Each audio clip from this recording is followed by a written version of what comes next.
Salut les zouzes.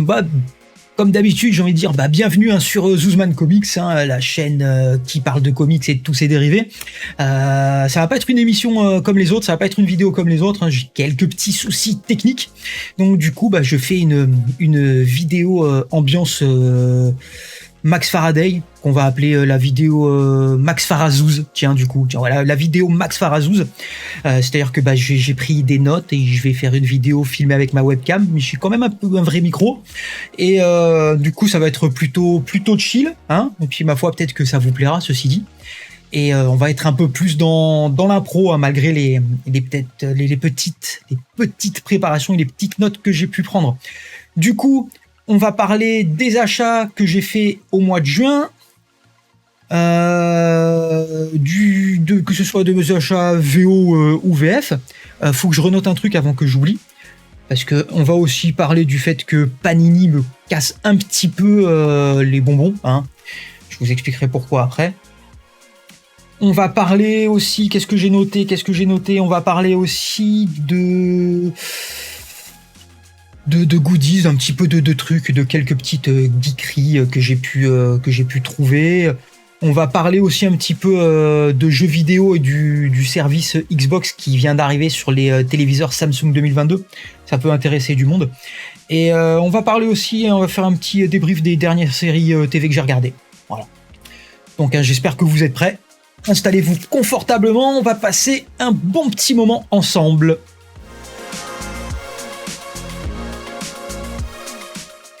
Alors, on va commencer direct avec mes achats VO, et justement avec un achat dont vous avez pu entendre parler si vous regardez la chaîne de Max Faraday, puisqu'il s'agit du Cyberforce numéro 1, réédition, pas du numéro 1, mais de la première partie des petits soldats de plomb, hein, donc Cyberforce, la série de Marc Silvestri.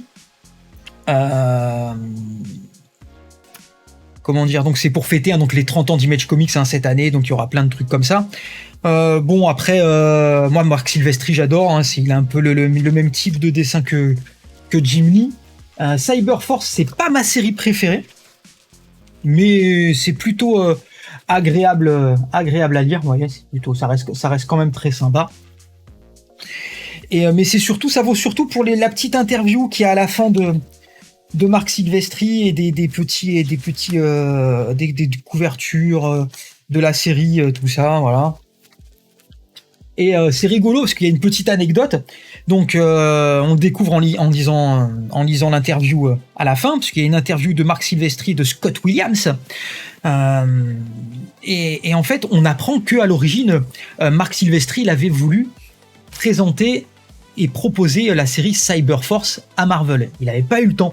Donc en fait, il y avait une conférence de presse chez Marvel avec Jim Lee, avec Rob Liefeld, tout ça.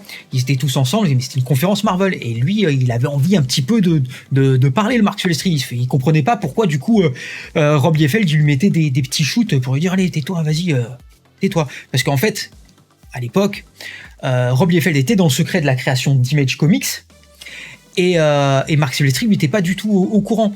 Et en fait, ce qui s'est passé, pourquoi il a créé Cyberforce, parce qu'il s'est dit merde, j'ai envie de gagner de la thune moi aussi. Mais clairement, il le dit clairement, hein, il dit qu'il voulait aussi lui gagner un petit peu des millions, parce que quand il voyait le pognon que palpait Jim Lee avec les X-Men, il voulait avoir sa série qui soit capable de tenir un peu la dragée haute aux X-Men, et aussi gagner un petit peu d'argent, voilà. Donc ça, c'est très très intéressant. Rien que pour ça, c'est intéressant. Si vous voulez plus de détails, je vous renvoie vers la vidéo de Max Faraday qui est bien plus fournie en information que moi, parce que je l'ai pas encore lu, j'ai pas tout lu, mais la petite interview elle est vraiment vraiment sympa. Ensuite, je voulais vous parler, même si on en est au numéro 4, de la série Batman Killing Time par Tom King et Marquez, parce que c'est une série vraiment que j'apprécie. C'est une mini-série en 6 numéros, hein, encore une fois par Tom King, qui n'arrête pas décidément. En fait, ça raconte un peu les jeunes années de Batman, et le pitch de départ, en fait, il y a le Catwoman, le Riddler et le Pingouin qui veulent faire un braquage, et en fait, le Riddler, il les trahit, voilà. Et donc il va se passer pas mal de trucs en fonction de ça, et ça introduit un personnage qui s'appelle The Helper. C'est quelqu'un qui est contrôlé, donc qui aide le pingouin à obtenir un petit peu vengeance, quoi. Et c'est vraiment très très sympa, hein, les dessins de Marquez sont top. Je vais vous montrer 2-3 trucs. Hop, alors attendez, parce que moi je mets pas de marque-page. Mais voilà, j'aime bien un petit peu, vous voyez, la tête du pingouin comme ça, c'est très horrifique, moi ça me plaît beaucoup. Voilà, donc le Helper, c'est le fameux gars là que vous voyez à côté, là, qui est en costard avec sa petite canne là, comme Batman. Donc je l'ai pas encore lu ce numéro-là, mais voilà, ça a l'air. C'est une série vraiment sympa. Bon, on la verra certainement arriver en France sans problème. Hein. C'est du Tom King, c'est du Batman, donc ils auraient tort de se priver. J'ai pris aussi. Attendez, parce que ça vole un petit peu mes notes là. Le numéro 2 de Shaolin Cowboy, donc toujours par Geoff Darrow et Dave Stewart. Hein. Donc on change pas une équipe qui gagne, on change pas une formule qui a fait déjà ses preuves dans les premières histoires que vous pouvez retrouver dans les intégrales parues chez Futuropolis, que je ne peux que vous conseiller. Donc ça raconte n'importe quoi. En fait, le Shaolin Cowboy, c'est un mec qui traverse le désert et puis il lui arrive que des merdes en fait. Il y a toujours quelqu'un qui veut lui faire la peau, qui veut se venger de lui pour une raison X ou Y. Par exemple, dans un des épisodes précédents, il y avait un crabe qui avait appris les arts martiaux aussi, qui voulait se friter avec lui parce que en fait, il avait tué toute sa famille. Comment il a tué toute sa famille ? En fait, il a bouffé dans un resto de fruits de mer et il a mangé du crabe. Et c'était les parents de ce fameux crabe-là. Voilà. Et là, en fait, dans ce numéro-là, vous voyez, il est poursuivi par des mecs en 4L. Oui. Par des squelettes qui le mitraillent en 4L. Voilà, j'espère que c'est pas trop flou. Et c'est super rigolo, parce que bon, après, une fois qu'il se frite avec... qu'il a fini de se friter avec les squelettes en 4L, il se fout sur la tronche avec une tonne de pigeons. Regardez-moi ça, ce sens du détail, du storytelling et du mouvement, il n'y a personne d'autre que Geoff Darrow qui sait faire ça. Si des mecs comme Steve Scrooge, un peu des trucs comme ça, vous voyez.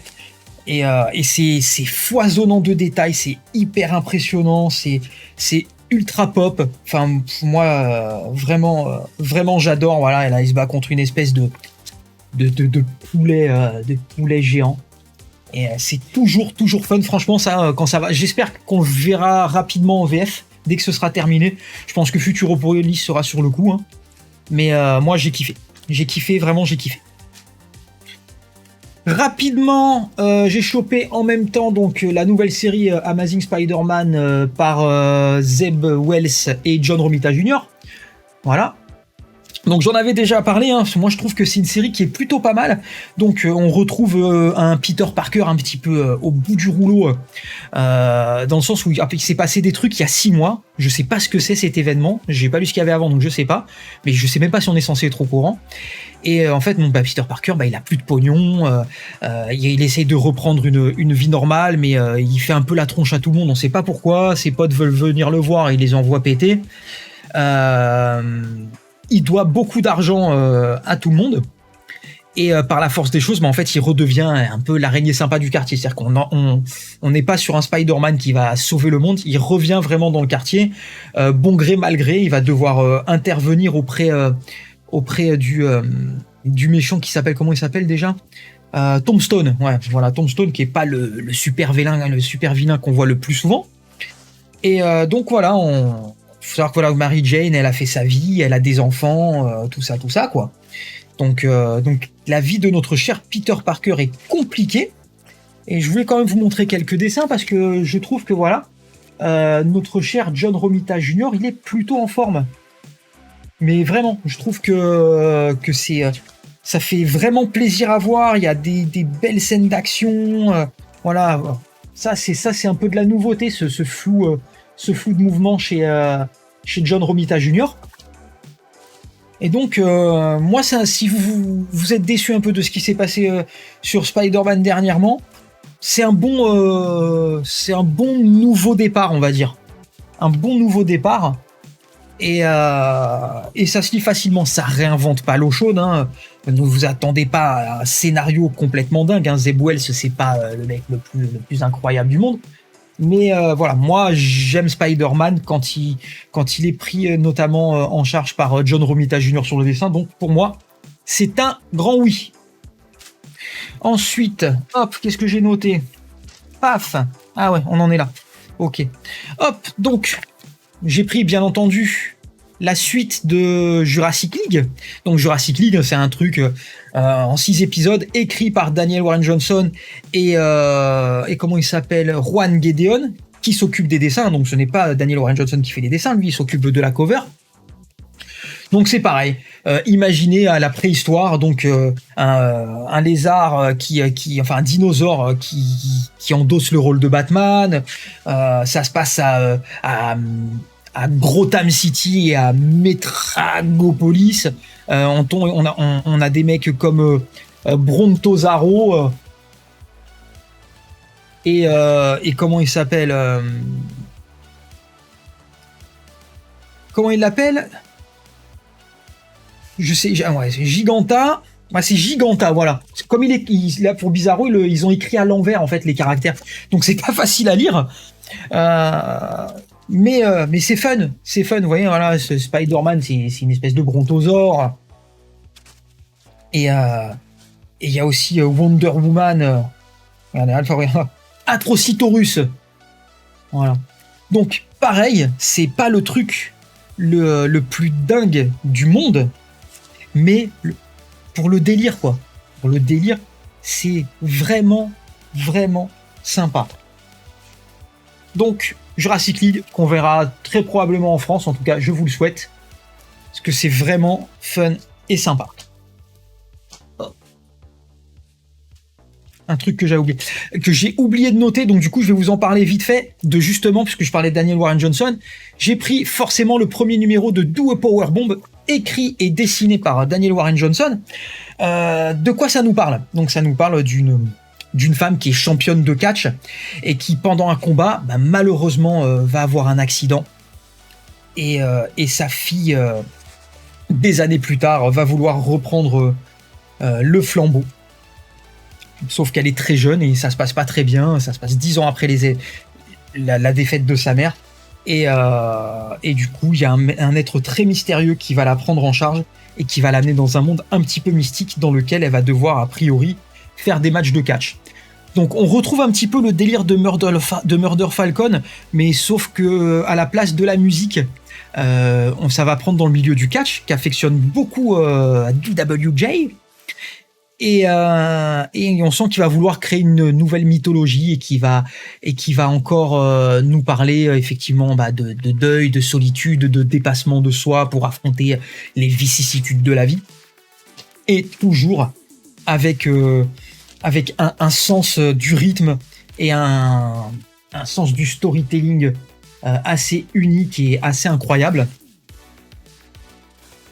Donc, par exemple, qu'est-ce que je peux vous montrer de dingue? Oh, voilà, cette case complètement folle, là. Regardez-moi, c'est cette perspective de ouf. Donc, ça, c'est pareil, c'est un truc vraiment... faudra pas le rater, quoi. Faudra pas le rater dès que ça sort en VF, et si vous lisez de la VO, foncez dessus, c'est génial. Voilà. Donc, ensuite, on passe sur Batman Superman World's Finest numéro 4. Donc World's Finest, c'est une série qui était déjà sortie dans les années 90. À l'époque, c'était par Steve Rudd et Dave Gibbons. Et là, maintenant, c'est par Mark Waid et Dan Mora. Donc, le pitch de départ, on a donc Batman et Superman qui doivent affronter Poison Ivy et Metallo, qui sont sous le contrôle d'un être mystérieux que je vais pas vous spoiler. Et en fait, suite à ce combat, y a un problème, c'est que Superman, il est super chargé, si j'ai bien compris.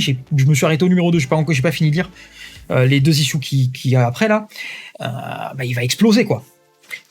Donc c'est pareil, c'est un récit un peu dingue. Je sais pas combien de numéros c'est prévu, mais ça donne lieu à des choses assez drôles.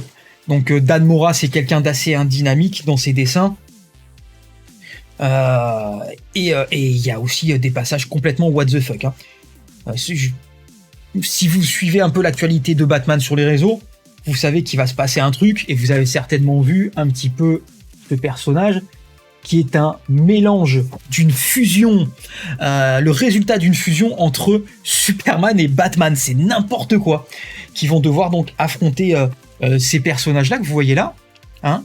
Et Superman et Batman sont aussi aidés par la Doom Patrol, qui va à leur niveau, la Doom Patrol et Supergirl.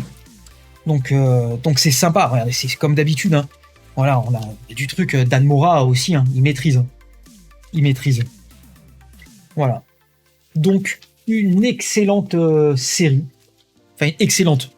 Si on aime les trucs popcorn, si on aime les trucs blockbuster, voilà, c'est un incontournable, c'est classique, instantané dans le genre, quoi. Voilà. Qu'est-ce que j'ai pris d'autre? Ah oui, hop, on change les notes. Putain, je suis pas habitué à travailler comme ça. Punisher War Journal Blitz. Donc ça, c'est en parallèle de la nouvelle série sur le Punisher, du Punisher, où dedans, donc, il a des super pouvoirs et il est chef d'un clan de ninjas dont je vous révélerai pas l'origine. C'est un petit peu bizarre, mais vu ce qui lui a été proposé, vu ce qui se passe, en fait, ça tient la route. Aussi surprenant que ça puisse être, vraiment, la façon dont il est arrivé à prendre la tête de ce clan, bah, ça tient la route, voilà. Mais pour en revenir à War Journal Blitz, ça va être une série de one-shot, là c'est le numéro 1, le deuxième one-shot sera en octobre, et là, dans celui-là, qui est donc réalisé par, attendez, est-ce que j'ai noté ça, par Toren Grobeck et Land Medina, que je ne connais pas du tout. Bah, dans celui-là, en fait, donc... dans ce one-shot, il va courser, il va essayer d'attraper un criminel qui s'appelle Hate Monger, donc c'est un méchant nazi qui s'est retranché dans une église entourée d'ours polaires. Alors, ne me demandez pas pourquoi, ils le font parce qu'ils ont envie, hein, donc ça aussi c'est un peu un délire, hein, et on est toujours sur du Punisher pur jus, ça reste assez violent quand même, hein. Bon, son nouvel emblème, on en pense ce qu'on veut, mais voilà, ça se laisse suivre, les dessins sont sympas, il y a de l'action non-stop, franchement, voilà quoi, il y a pas de quoi bouder son plaisir. Je la conseillerais pas à tout le monde, je la conseillerais vraiment aux fans hardcore du Punisher, hein. Sinon ça sert. Sinon, voilà, vous y trouverez pas un grand intérêt. Moi, j'aime bien. C'est un one-shot, pourquoi pas. On va passer un peu là sur les gros morceaux, parce qu'il y a eu des gros morceaux, hein. Notamment le Aquaman Andromeda par Ramvi et Christian Ward. Donc c'est la nouvelle série Black Label par Ramvi. De quoi que ça cause? Alors, donc, au milieu de l'océan, il y a dans un endroit qu'on appelle le point Nemo, il y a de l'activité suspecte. Donc ce point Nemo, c'est le point le plus éloigné de toute civilisation dans l'océan. Et dans le récit, il sert de décharge pour les engins spatiaux qui servent à la conquête de l'espace. Donc quand les fusées tombent, quand les satellites tombent, il est bazarde là-bas. Il faut savoir aussi que ce point Nemo, il a été utilisé par Lovecraft pour placer la cathédrale de R'lyeh pour tout ce qui concerne la mythologie de Cthulhu. C'est important pour le récit. Puisque, du coup, il va forcément y avoir des trucs bizarres qui vont se passer sur ce point Nemo. Et donc, on a une équipe de scientifiques qui va aller voir ce qui se passe avec un sous-marin qui s'appelle donc l'Andromeda. De son côté, il y a Black Manta qui, lui, va vouloir profiter un petit peu de la situation. Et de l'autre côté, on a Aquaman, Arthur Curry, qui va vouloir l'en empêcher. Et ils vont tous se retrouver au milieu d'événements très étranges qui sont un petit peu dans l'horreur psychologique et qui, clairement, s'est inspiré de Lovecraft. Voilà, hein, je vais pas vous le cacher. Les dessins sont faits à la peinture par notre cher Christian Ward. Donc rien que ce trou noir, là, ouais, ça, c'est de la peinture, c'est magnifique. Et ça vaut pour ça autant que ça vaut pour son scénario qui est plutôt sympa. Ramvi, on sait de quoi il est capable, hein. C'est un des meilleurs auteurs actuellement. J'essaie de vous trouver des cases un petit peu sympatoches. Voilà. Donc le grand format Black Label. Moi j'aime bien le Black Label en VO, je le préfère encore au Black Label VF. Hop. Voilà, créature tentaculaire. Mais que va-t-il se passer? Et voilà. Donc une série à suivre en VO si vous en avez envie et que j'espère on retrouvera en VF. Mais comme c'est de l'Aquaman, c'est pas garanti. Mais comme c'est du Ramvi, c'est possible quand même. Faudra voir avec Urban. Et bien entendu, c'était annoncé au Free Comic Book Day avec un petit prélude qui déjà laissait présager d'une grande série à venir. Je parle bien sûr de la nouvelle série de Jeff Lemire et Andrea Sorrentino, The Born Orchard Mythos, The Passageway. Donc, petit rappel, comment ça fonctionne, The Born Orchard, d'après Jeff Lemire et Andrea Sorrentino.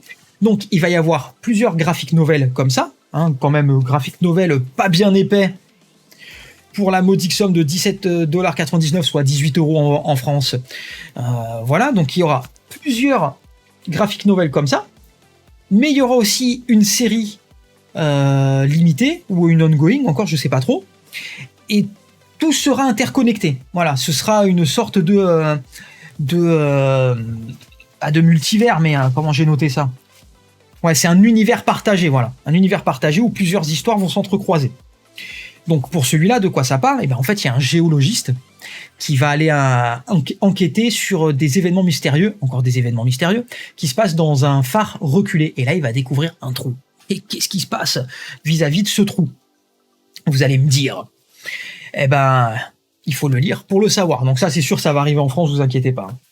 Donc là, on a un retour à l'horreur psychologique par Jeff Lemire et Andrea Sorrentino, qui pour moi, c'est le meilleur duo sur le sujet. Il suffit de lire Gideon Falls pour s'en persuader. Donc, je sais pas si ça va être très surprenant, mais voilà, on retrouve la patte graphique de Sorrentino. Ceux qui ont lu donc Gideon Falls, ils vont pas être du tout dépaysés. Voilà. Donc, moi, je conseille fortement à tous les fans de Sorrentino, qui pour moi est un des plus grands storytellers actuels.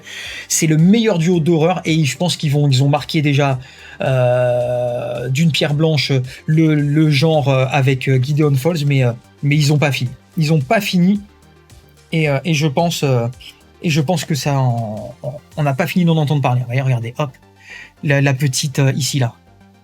La petite référence à Primordial, pareil par Lemire Sorrentino. Voilà, toujours le style que j'adore. J'en parlais la dernière fois avec mon libraire, et j'expliquais en fait pourquoi j'aimais les dessins de ce genre-là, les dessins de Sorrentino.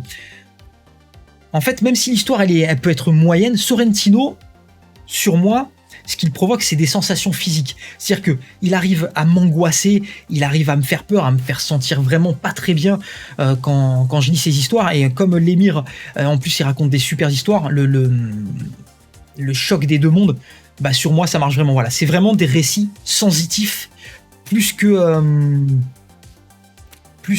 qu'intellectuels. Voilà. Donc là, vraiment, si vous aimez ce genre de récit, c'est pareil, il va falloir sauter dessus dès que ça arrive en VF, quoi. Voilà. Donc ça, c'est déjà pour moi un indispensable. Mais c'est cher. Franchement, c'est cher. On va passer rapidement sur les quelques trucs que j'ai pris aussi à la suite. Donc Batman The Night, le numéro 6 sur 10 épisodes par Chip Zdarsky et Di Giandomenico au dessin. Donc je rappelle, ça c'est moi je trouve ça vraiment top parce que ça aborde une comment on appelle ça, une époque qui a très très peu été abordée dans les comics sur Batman, à savoir son adolescence et comment donc parce qu'il y avait juste eu des allusions qui avaient été faites, et comment il a parcouru le monde pour rencontrer les meilleures personnes dans leur partie, c'est-à-dire les meilleurs cambrioleurs, les meilleurs acrobates, les meilleurs artistes martiaux, les meilleurs combattants, les meilleurs tireurs, les meilleurs enquêteurs, les choses comme ça. Voilà. Et c'est vraiment intéressant parce que ça donne une nouvelle vision de Batman. C'est-à-dire que ça complète vraiment la psychologie de Batman. On apprend beaucoup de choses sur les choix qu'il a dû faire parce que vraiment dans cette série, on le voit tester certaines limites qui sont déjà acquises quand on lit les séries régulières. C'est-à-dire que là, on sait pourquoi il veut pas tuer, on sait pourquoi il veut pas faire certaines choses et pourquoi il en fait d'autres. Voilà. C'est vraiment super intéressant. J'ai hâte que ça arrive en VF pour ceux qui ne lisent pas de VO, parce que franchement, c'est une très bonne série. Je passe rapidement sur Dark Knight of Steel, le numéro 7, la série médiévale fantastique, par Tom Taylor, qui, comme d'habitude, nous fait un récit très simple, sans nous prendre la tête, et les super dessins de... comment il s'appelle? Je vois qu'il y a écrit Bouden sur la couverture, mais je me rappelle plus si c'est lui dedans qui les fait, ou si c'est quelqu'un d'autre. Oh, est-ce que c'est écrit quelque part? Même pas. On n'a pas de... Bref. Mais bon, en tout cas, c'est une série sympa. C'est pas prise de tête. Et puis c'est très joli. C'est très joli aussi. J'essaie de vous trouver dans celui-là qui est un petit peu un filler qui réinvente pas l'eau chaude. Hein. C'est un peu un numéro d'attente. Voilà, mais ça reste toujours très agréable à suivre. Et regardez, en plus il y a Etrigan, un personnage que j'adore et qui se fait très rare. La suite de Moon Knight, le numéro 12, donc la fin du deuxième arc par McKay et le très bon Cappuccio. J'en discutais avec un de mes contacts sur Instagram, lui Cappuccio, dans quelques années. Si vous devez faire des dédicaces par ce gars-là et tout, c'est maintenant qu'il faut le faire, parce que dans pas très longtemps, ça va coûter une fortune. Ça a déjà bien augmenté. Hein. Voilà, c'est très sympa. C'est les anciens Moon Knight qui sont ramenés à la vie. Hop. Il se met là depuis quelques temps à faire des doubles pages comme ça. Et c'est vraiment très sympa. J'aime bien son style. Son style un petit peu épuré, mais en même temps un petit peu crade. Et je sais pas, moi je trouve que ça marche très bien sur Moon Knight. La suite de Gunslinger, toujours par McFarlane et Brett Booth. C'est toujours fun, c'est toujours bourrin, c'est toujours violent. Et c'est toujours très beau. J'adore les dessins de Brett Booth. Hop, enlève ce que je vous montre. Voilà. Voilà, c'est pareil, c'est un truc qui invente pas l'eau chaude, mais quand vous avez des doubles pages comme ça, moi les gars, moi je suis retourné dans les années 90 là. Avec ça, pour moi ça cartonne quoi. Carton plein pour le fun, on achète. Pareil pour Kingspawn, numéro 11, avec cette magnifique cover. Voilà, on a du dessin super top.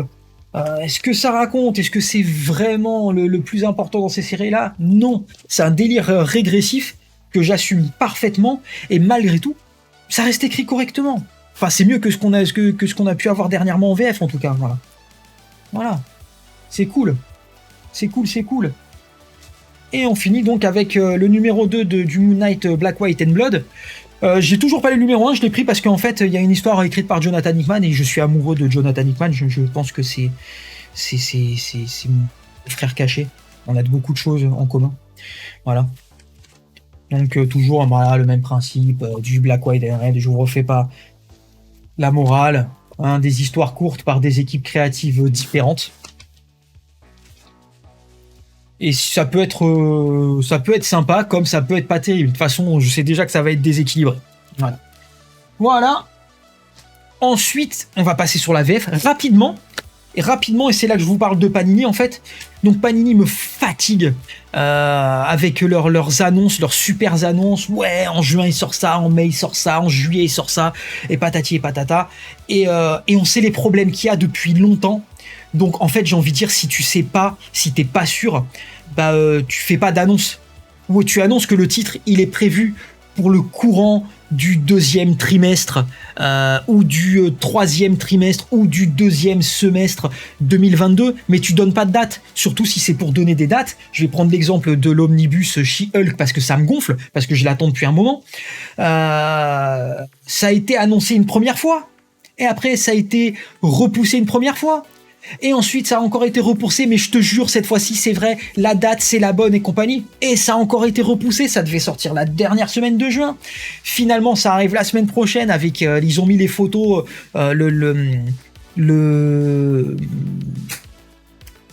merde. Bref, le mec qui fait les tweets. Le CM, voilà, putain, je trouve pas mes mots, tellement ça m'énerve. Donc le CM de Panini nous met des photos en disant voilà, on l'a en main, vous voyez, il existe, pour de vrai, c'est bon, vous allez pouvoir l'avoir. Donc normalement, je vais le chercher la semaine prochaine, j'espère l'avoir. Sinon, c'est Emile qui va prendre si je le croise. Enfin bref, voilà, donc il y a ça. Il y a les 2 omnibus, Thor et She-Thor, qui devaient sortir aussi au mois de juillet. Ils sont pour l'instant repoussés au mois d'août, mais tant que je les aurai pas dans les mains, je croirai pas à leur sortie. Parce qu'en plus, au mois d'août, devait sortir aussi le 2e omnibus des Fantastic Four par John Byrne. Donc, pour l'instant, je ne parie pas sur la sortie, parce qu'ils vont pas sortir 25 omnibus par mois. Aujourd'hui, je ne sais même pas si l'omnibus Ultimate Spider-Man, il est disponible, j'en sais rien. Celui-là, je m'y intéresse pas parce que j'ai pas Ultimate Spider-Man. Mais pour ceux qui attendent depuis un moment, c'est un peu chiant, quoi. C'est un peu chiant. Donc, faut arrêter de faire des Panini Big News comme ça à la con sur des trucs, surtout avec la conjoncture actuelle. Annoncer des râteaux de sortie entre mars et octobre devrait sortir l'omnibus She-Hulk ou l'omnibus Fantastic Four ou l'omnibus Thor, et à partir de là, quand vous avez des précisions, quand vous êtes sûr que le râteau commence à se rétrécir en fourchette, vous annoncez une nouvelle période de publication, mais vous nous annoncez pas à telle date, parce que vu les prix que ça coûte, moi je vous le dis pour de vrai, j'ai un budget, je fais des petits tableaux Excel, parce que maintenant, même pour moi, ça devient compliqué de pouvoir tout acheter. Et du coup, qu'est-ce que je fais ? Eh ben, je fais OK, j'achète ça, j'achète ça. Et du coup, je fais une croix sur ça, j'achète pas ça. Et ben là, du coup, j'aurais pu acheter autre chose que j'ai pas acheté. Des trucs qui peut-être vont se retrouver en rupture de stock, ou peut-être ne vont pas être réimprimés. Donc là, pour moi, ça, c'est casse-couille. Voilà, je le dis, c'est casse-couille. Mais enfin bref, du coup, il y a quand même du Panini ce mois-ci, parce que moi, il y a toujours des trucs que je suis. Hein. J'ai pris donc rapidement les 2 volumes qui sont un petit peu plus épais que d'habitude, j'ai l'impression. Volume 13 et 14 de Reign of X. J'ai un petit peu de retard, je me suis arrêté, j'en suis au 11, je crois, et du coup, j'ai pas lu le Hellfire Gala encore. Voilà. Donc, comme je le dis à chaque fois, je sais que ça a ses détracteurs, mais moi j'aime bien, vraiment j'aime bien. Je prends plaisir avec quasiment toutes les séries, il y a des trucs moins bien que les autres, mais je sais pas, c'est une période des X-Men que j'aime beaucoup, et j'ai pas autant aimé les X-Men depuis la période de Jim Lee en fait, voilà. Donc pour moi c'est vraiment, pour les fans des X-Men, j'ai envie de dire que c'est indispensable, mais ça me concerne que moi, quoi, voilà. Mais c'est bon, voilà.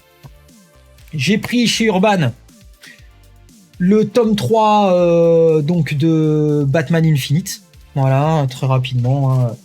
Donc l'ère Infinite, je suis pas particulièrement fan, mais voilà, mais Batman, je continue à le suivre, ce que j'aime bien, parce que c'est bien dessiné, parce que malgré tout, il y a des prises, pas des prises de risque, mais ça invente un petit peu des nouveaux personnages, et ça essaye un petit peu de renouveler le truc, et c'est sympa pour commencer, pour ceux qui connaissent pas, voilà.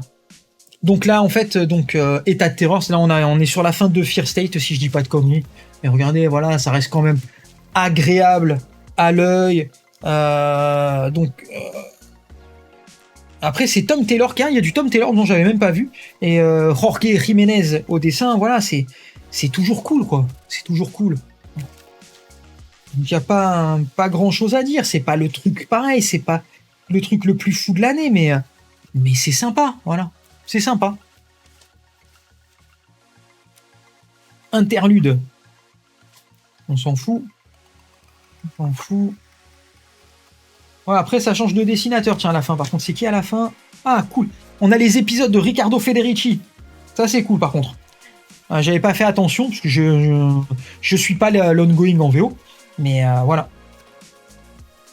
Les dessins de Federico Federici. C'est top, quoi. Je sais pas si c'est lui tout le temps, parce que j'ai un doute du fait que ça soit de lui. Moi, il y a quasiment aucune chance que ce soit lui. Je pense qu'il y a plusieurs dessinateurs sur la série en même temps, parce que ça, clairement, c'est du Federici. clairement, ça s'en est pas du tout. Donc, est-ce que je vais regarder. C'est écrit au début, je crois.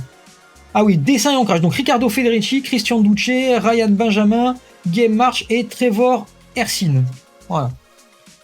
Particulier de faire intervenir autant de dessinateurs différents. Galerie de couverture alternative, c'est sympa. Voilà. Moi, je trouve ça cool. Et bien sûr, après, un indispensable, hein, donc le Justice Society of America, le nouvel âge, le tome 2. Je reviendrai pas dessus. Je pense que quand je les aurai finis, je ferai une grosse vidéo. Parce que c'est intense, c'est dense, c'est du Grant Morrison. Donc ça nécessite de réfléchir pas mal à ce qu'on lit, parce que c'est très très référencé. Et donc voilà quoi. Voilà, je vous montre vite fait quelques planches. Donc pour tous les fans de Grant Morrison, c'est super cool qu'on l'ait. Donc je vous demande, si vous pouvez, de bien vouloir l'acheter quoi. Voilà, donc ça, c'est cool. C'est cool. Je voulais vous montrer un truc, je vous le montrerai que si je le trouve tout de suite. Ah voilà. Non, en fait, non, je vous le montrerai pas. Non, je vous le montrerai dans une autre vidéo, c'est pas grave. Qu'est-ce que j'ai pris aussi? Parce que j'avais envie de vous parler un petit peu de geekerie. Est-ce que je vais avoir le temps de vous parler de tout? Ouais, on va en parler vite fait. Donc, j'ai acheté ça. Donc, on voit pas très bien, là, voilà. Là, on voit bien. Donc, c'est les figurines de comment ça s'appelle? Oh, ça coûte 54 €. Je savais même pas que j'avais payé 54 €. Scandaleux. Donc c'est un petit diorama avec Batman contre Hush sur la tombe donc hop là, attendez, comme ça, de Jason Todd. Voilà, moi j'aime bien. Ça va rejoindre un petit peu les figurines que vous avez là-haut là. Hop, je me pousse. On les voit bien. Ouais. En fait ça va dégager la petite figurine de Skyrim là, et à la place il va y avoir ça, il va y avoir ça que je mets dès que j'ai fini la vidéo, je le mets. Voilà. Donc ça c'est bien, moi j'aime bien. C'est pas les figurines les mieux finies du monde, mais en termes de rapport qualité-prix, on peut pas tout avoir. Je sais pas, les BD que j'achète, je peux pas acheter des figurines à 250 balles, hein. Voire plus. En autre geekerie, il y a eu la fête des pères il y a pas longtemps, et donc j'ai eu un cadeau, ceux qui me suivent sur Instagram, ils le savent. Donc vous voyez, non, c'est là. Donc vous voyez ça, ce n'est pas une Xbox Series X, puisque la Xbox Series X, elle est là, à côté de la PS5 là. Ouais, je me la pète un peu, parce qu'il n'y a pas tout le monde qui les a. Donc la Xbox Series X qui est là, et donc ça, je vous laisse deviner, c'est le fameux frigo Xbox que donc ma femme et mes enfants m'ont offert.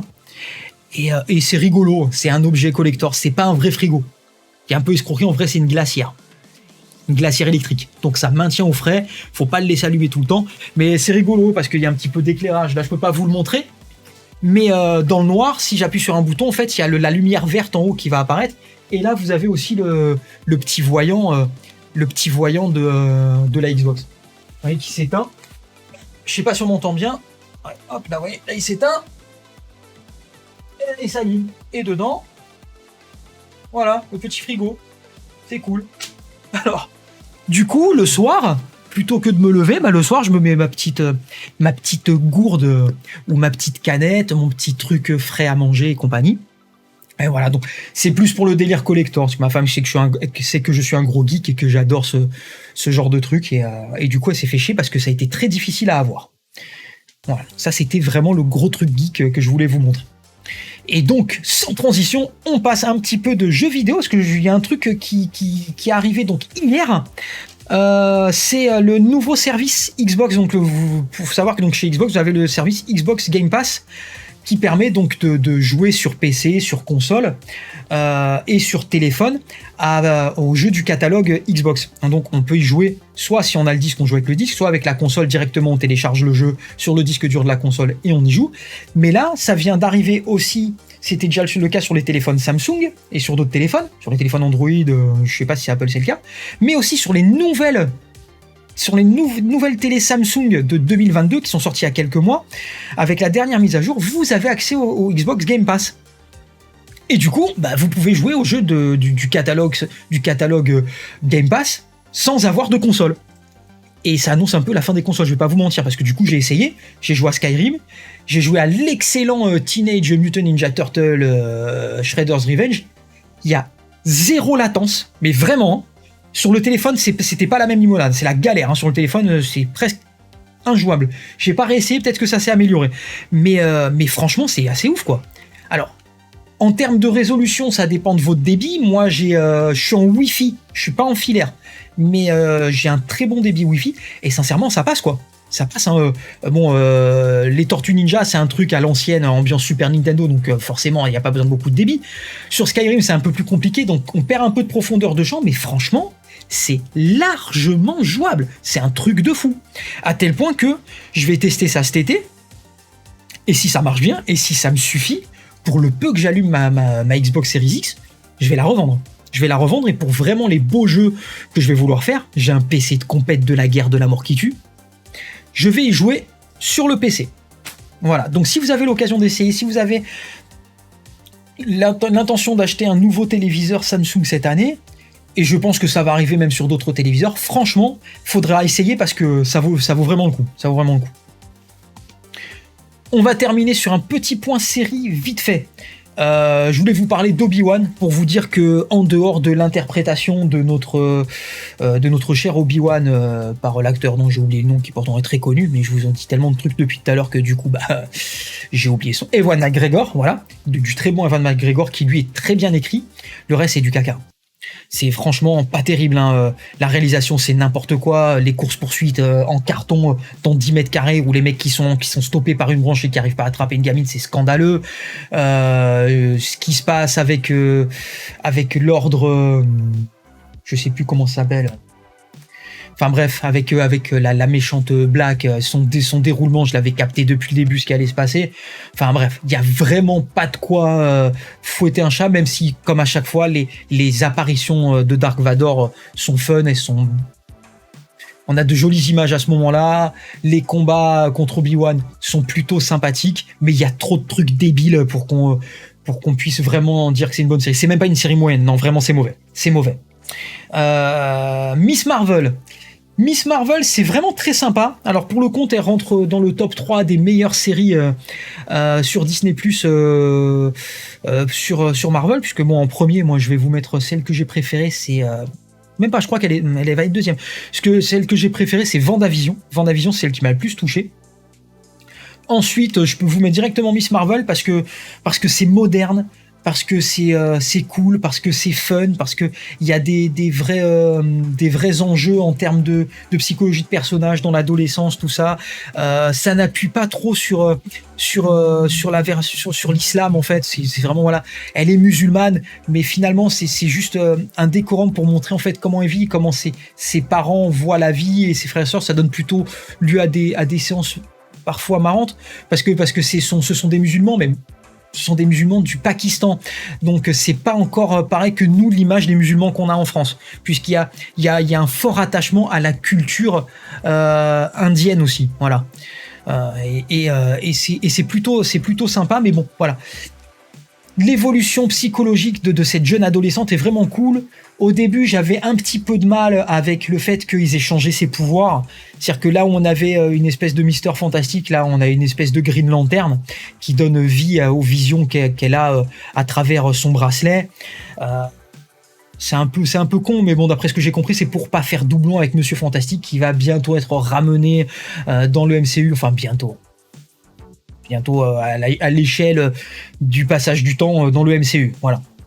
Mais franchement, si vous avez des petits doutes, moi je suis pas forcément très bon public sur ces trucs-là, et ouais, c'est pas mal, c'est même bien shooté, les scènes d'action, les poursuites, tout ça, c'est pas mal, les chorégraphies de combat, c'est pas mal.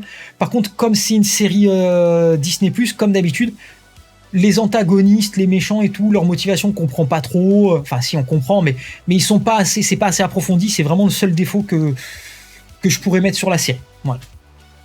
Et enfin, grosse surprise, parce que je suis pas méga fan en vrai, c'est Stranger Things. Donc Stranger Things, la nouvelle, c'est la dernière saison là. J'ai pas encore regardé les 2 derniers épisodes, mais franchement c'est top, hein. Ça va à fond dans le délire de l'horreur, c'est hyper référentiel aux années 80. Moi ça me fait beaucoup penser à Freddy, hein, aux Griffes de la Nuit. Et les personnages évoluent super bien. Il y a quelques trucs dont on se fout. Le passage en Russie, je trouve que ça n'a pas beaucoup d'intérêt. Le personnage d'Eleven évolue vraiment bien. Les nouveaux personnages comme Eddie, le métalleux fan de Donjons et Dragons, me ramènent directement. En fait, dites-vous, si vous voulez avoir une petite idée de ce à quoi je pouvais ressembler dans les années 90 au lycée, bah, vous prenez Eddie, j'étais à peu près ça. C'était quasiment pareil. Donc je m'y retrouve vachement et ça a marché sur moi cette fois-ci, le côté doudou, le côté années 80-90 de la série, ça a pas mal marché cette fois-ci.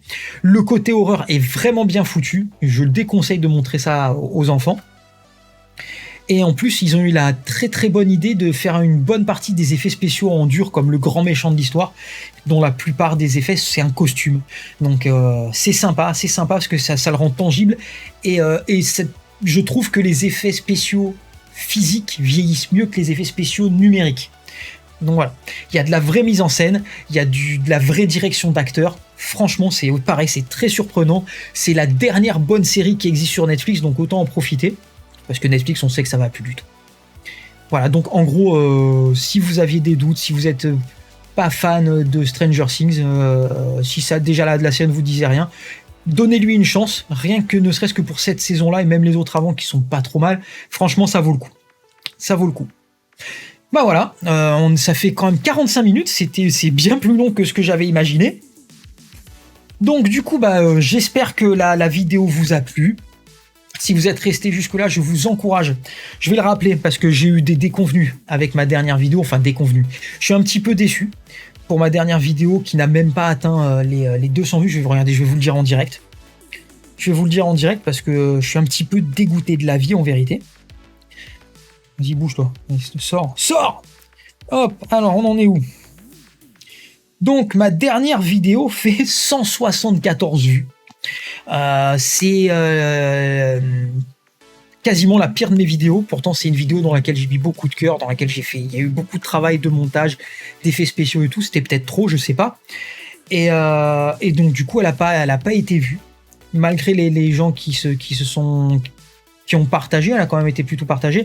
Voilà. Donc je vous demande si vous appréciez mes vidéos et que vous avez envie de faire grandir la communauté qui aujourd'hui est quand même à 680 abonnés. En fait, ça dépend de vous. Moi, je peux rien faire de plus. Hein. Moi, je partage sur Instagram, je partage sur Twitter, je partage sur Facebook, dans les groupes de comics, les choses comme ça. Mais ça suffit pas. YouTube ne m'aidera pas. YouTube ne m'aidera pas.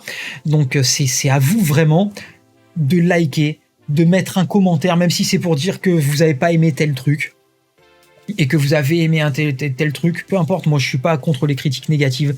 Partagez, quand vous voyez que je mets un post sur Instagram, quand vous voyez que je mets un post sur Twitter ou sur Facebook, partagez-le. Il y a peut-être des gens dans vos contacts qui ont envie de découvrir des trucs sur les comics, peut-être qu'ils aimeront mes vidéos, je sais pas, même si cette vidéo-là qui est un peu particulière n'est pas représentative de ce que je fais d'habitude. Peut-être que ça leur plaira, et si celle-là plaît, peut-être qu'une fois par mois, je ferai un rendez-vous comme ça pour parler un petit peu de tout et de rien, de ce qui m'a plu dans le mois qui est passé, que ce soit en achat, que ce soit en jeu vidéo, que ce soit en ciné, que ce soit en série télé. Et voilà, donc du coup, forcément, c'est un petit peu décousu parce que ça pédale un petit peu et ça sort comme c'est en train de se passer. Mais voilà. Bref, donc sur cette vidéo, il n'y aura pas de montage, ce sera bis tel quel, et il y aura juste le petit encart Zuzman Comics, et puis voilà. Donc si vous avez aimé la vidéo, commentez, likez, vous connaissiez pas la chaîne, ça vous plaît, abonnez-vous, cliquez sur la petite cloche, et voilà, merci à tous ceux qui ont l'habitude de partager mes publications, que ce soit justement Max Faraday, Magic Nano, Style Comics, enfin bref, il y en a quand même pas mal. Jules et Nico, Mister No, qui est-ce qu'il y a encore Enfin bref, il y en a trop, mais enfin vous le savez, j'interagis assez régulièrement avec vous pour que vous sachiez toute l'affection et tout le respect que je peux avoir pour vous et pour ceux qui ont des chaînes, pour le travail que vous faites sur vos chaînes, que ce soit sur vos sites internet, et que j'encourage d'ailleurs les gens à aller voir tout ce qu'ils font, hein, que ce soit donc notamment Style Vidéo, que ce soit Julie Nico, que ce soit Nico et le Temple du Geek, Max Faraday avec sa chaîne qui a déjà énormément de succès, et qui Max Faraday qui fait partie de ces gens qui font des vidéos et qui savent de quoi ils parlent, qui vont vous donner des anecdotes, qui vont vous donner des infos que vous trouverez pas sur d'autres chaînes. Voilà. Enfin bref, hein, ça fait là, on arrive à 50 minutes.